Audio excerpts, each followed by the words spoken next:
अस्सलाम वालेकुम दोस्तों, क्या हाल है आपका? ठीक है, सब खैरियत से हैं। मैं अपने चैनल पर आपको खुशामदीद कहता हूँ। आज एक बहुत ही एक्साइटेड हूँ क्योंकि आज हम एक बहुत ही खूबसूरत जगह पर जा रहे हैं जो कि बहुत ही हिस्टोरिकल प्लेस है।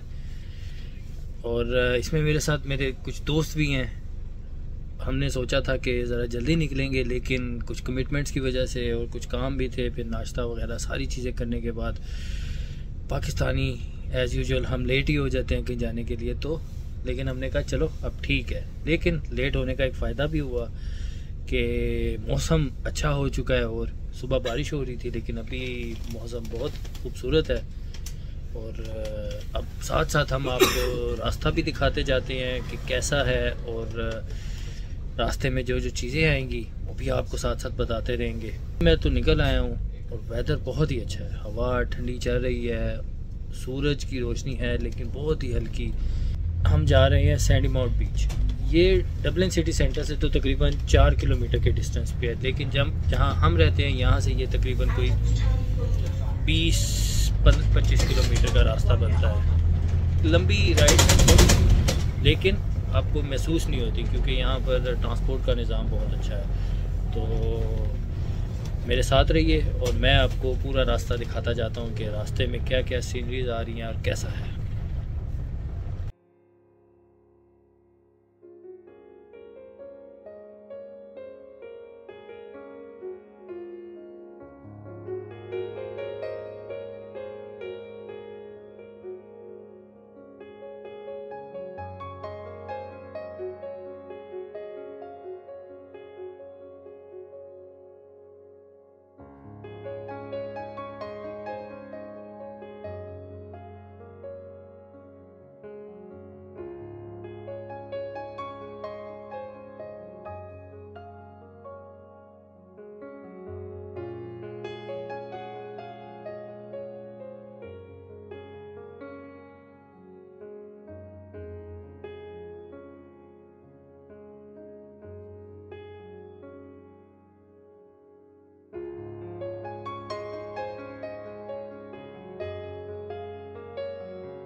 मौसम बहुत ही अच्छा है और हर तरफ ग्रीनरी है, कंस्ट्रक्शन हो रही है, बहुत ही पुरसकून इन्वायरमेंट है यहाँ पर। मतलब एज़ कम्पेयर टू अगर आप सिटी में जाएं तो सिटी में तो एक बहुत ही हलचल रहती है हर तरफ, लेकिन यहाँ पर टोटली डिफरेंट।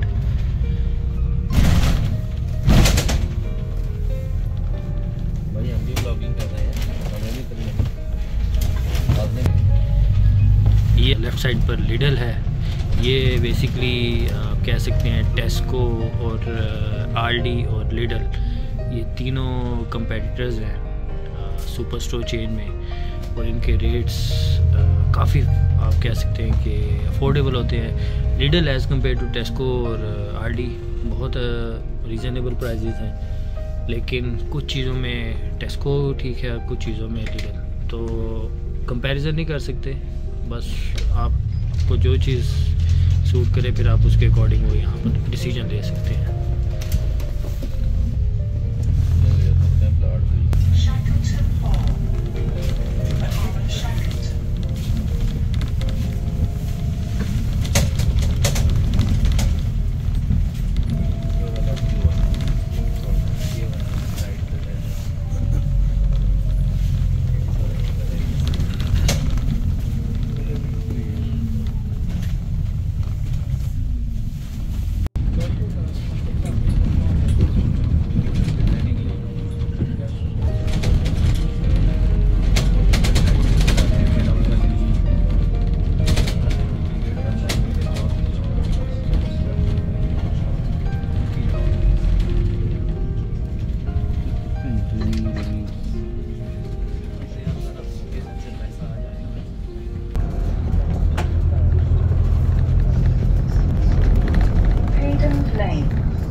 ये लो जी, हम पहुंच चुके हैं जी सैंडी माउंट बीच।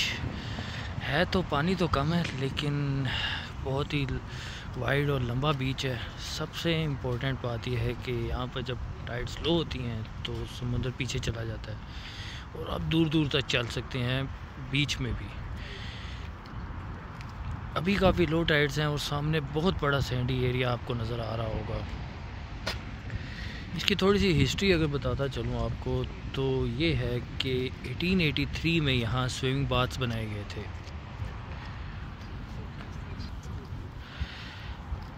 जहाँ लोग आकर स्विमिंग करते थे, और अगले साल एक लंबा सा पायर बनाया गया जो समुद्र के अंदर तक जाता था, और उसके ऊपर बैंड्स टाउन होता था जहाँ लाइव म्यूज़िक होता था। तो सोचें कितना मज़े का सीन होगा। लेकिन 1920s में पायर तोड़ दिया गया था और बाथ जो थे वो ख़त्म कर दिए गए थे, लेकिन आज भी उनकी कहीं ना कहीं बाकियात नज़र आती हैं, जैसे कि ये आपके सामने है। और एक और चीज़ भी है, ये मार्टेलो टावर। अब आप सोच रहे होंगे कि मार्टेलो टावर कहाँ है, तो वो ये रहा। ये मार्टेलो टावर जो है ये बनाया गया था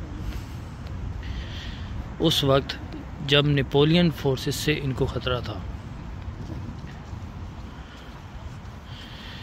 ताकि पता चल सके कि नेपोलियन फोर्स अटैक करने वाली है। अभी ये एक हिस्टोरिकल लैंडमार्क है।